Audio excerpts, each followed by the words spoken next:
Bonjour et bienvenue sur la chaîne ADPM. Je suis Vincent et je vais vous montrer comment tester et remplacer le filtre antiparasite sur votre sèche-linge.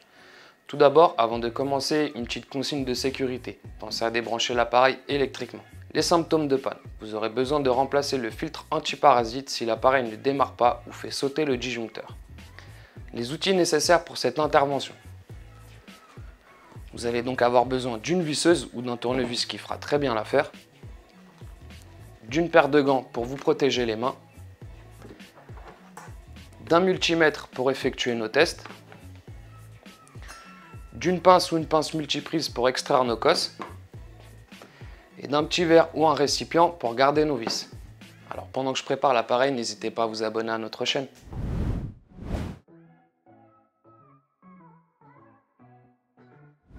À quoi sert exactement le filtre antiparasite? C'est un condensateur généralement placé juste à l'entrée du câble d'alimentation et qui permet, comme son nom l'indique, de réduire le parasitage électrique. Ce parasitage électrique peut être causé par différents éléments comme la qualité de réseau électrique de votre habitation ou encore les différents appareils électriques mis en route en même temps que le sèche-linge. Ceux qui ont plus de 25-30 ans s'en souviendront certainement, quand le sèche-linge était en route en même temps que la télé, cathodique à cette époque, il pouvait y avoir des grésillements sur l'écran, comme lorsque vous regardiez une chaîne cryptée sans le décodeur. Eh bien, le filtre antiparasite permet d'éviter ça.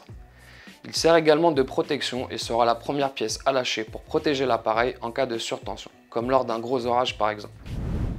Donc voilà, maintenant que j'ai préparé l'appareil, ce qu'on va faire, on va enlever donc notre top. On a les 3 vis à l'arrière à desserrer. Donc on va les retirer. Donc là, on va devoir taper au niveau du bandeau légèrement pour pouvoir le déclipser et on va pouvoir le retirer. Donc là, une fois notre top retiré, on a donc accès à notre filtre antiparasite. Ce qu'on va faire avant de le débrancher, ça sera plus simple. On va d'abord enlever les 2 vis à l'arrière qui le maintiennent. Donc on retire les 2 vis de notre filtre antiparasite.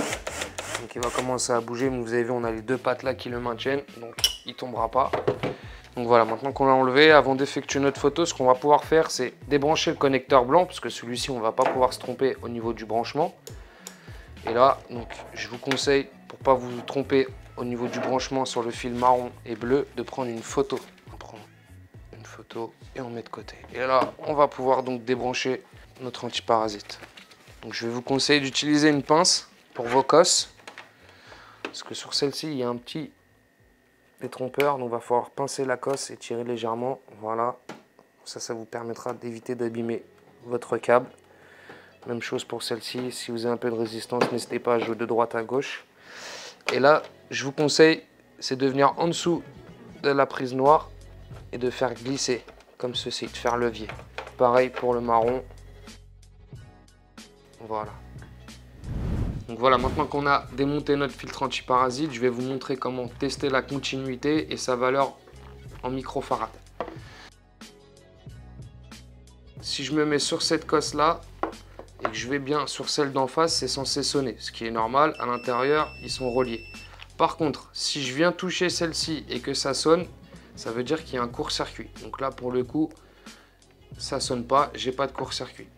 Donc là, on va vérifier sur les deuxièmes cosses. Donc si je me mets bien sur celle-ci et celle-ci, ça sonne. Et donc si je me mets sur celle-ci, ça sonne pas. Donc il n'est pas en court-circuit. Donc voilà, maintenant qu'on a vérifié la continuité, on va pouvoir tester la capacité. Donc moi, pour le coup, il est en nanofarad. Sur le filtre antiparasite, ça sera indiqué en microfarad.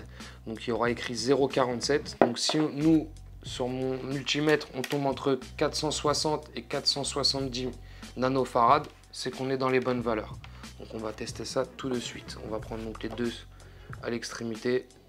Ça sera plus simple pour mettre nos pics. Donc là, on tombe bien entre 460 et 470 nanofarad, ce qui fait donc 0,46 microfarad.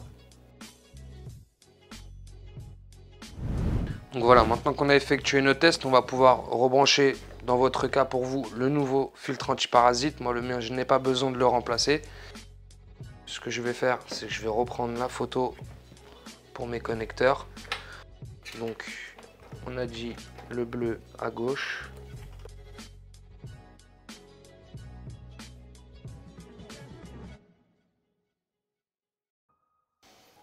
Et donc là, on va effectuer notre test avant de remonter le top, voir si tout fonctionne bien.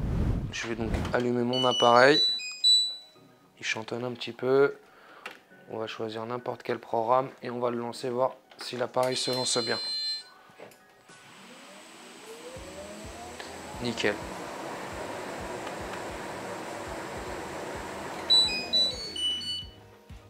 Donc on va pouvoir remonter notre top.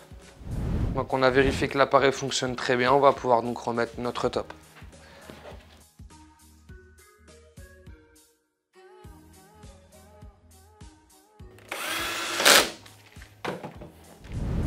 Et voilà comment tester et remplacer le filtre antiparasite sur votre sèche-linge.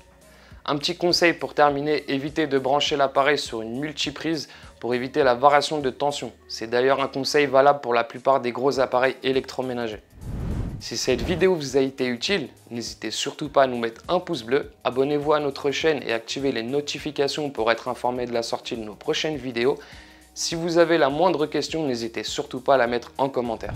Vous trouverez sur notre site adpm.com des pièces détachées et des articles de blog pour vous aider à entretenir et réparer votre appareil.